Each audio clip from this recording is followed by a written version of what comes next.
people my age, we grew up on Cabbie on the street. Like, it was unbelievable. And Cabbie Presents and all of that stuff. Thanks, man. But you've been able to have these conversations with Connor McDavid and like build a relationship with him through various stages of his life and his career. And I went back and I watched the first one you did with him when it was a World Junior prep kind of thing that you did. And he's wearing the BioSteel.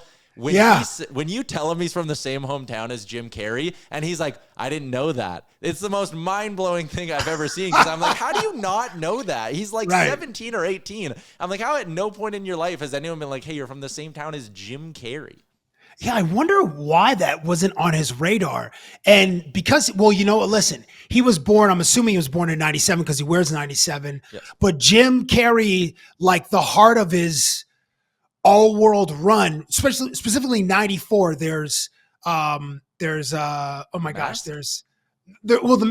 Mask, there's Ace Ventura, and there's Dumb and Dumber, and then there's Liar. So he may have, like, he obviously missed those in theater. He couldn't have seen them, but then maybe he missed them on home video as well. And it's Newmarket, Ontario, for those in your audience who don't know exactly where Connor McDavid is from. But I was surprised. The part that I wanted to like really surprise him was I said, and I told the story recently, in an effort to connect with him, because that was the first time I was meeting him. He was still playing in Erie, Pennsylvania.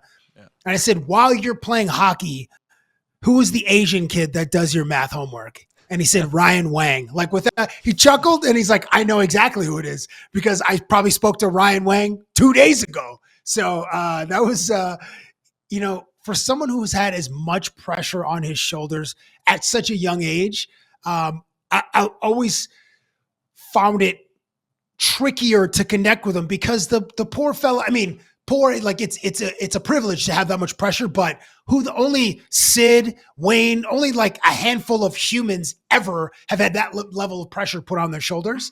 And I always want to connect with him as a human first, and just try to share some of his personality with the audience, because when he has a lot of mics and cameras in his face, and he's the C of the club that Wayne Gretzky made famous and iconic, sometimes you just revert to just kind of standard answers because you want to get it over with, or maybe you're not being asked stuff that's really that interesting. Yeah.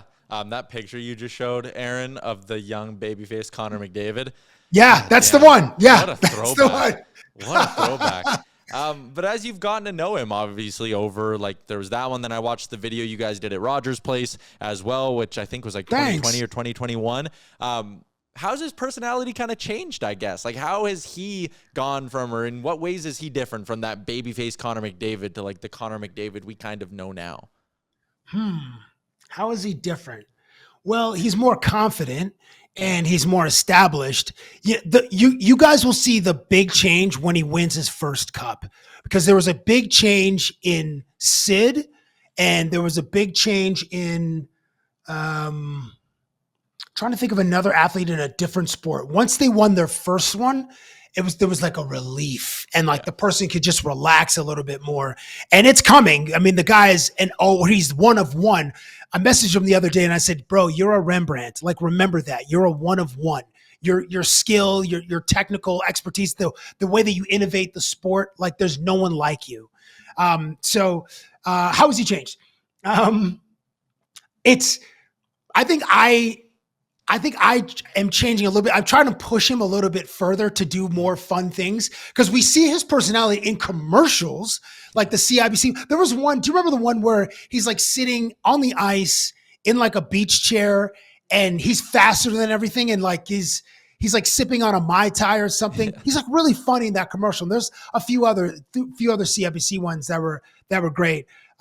In that particular one at Rogers Center, I wanted to see how he would throw a football, because like, when would you ever see, other than like golf, when would you ever see this guy doing another sport?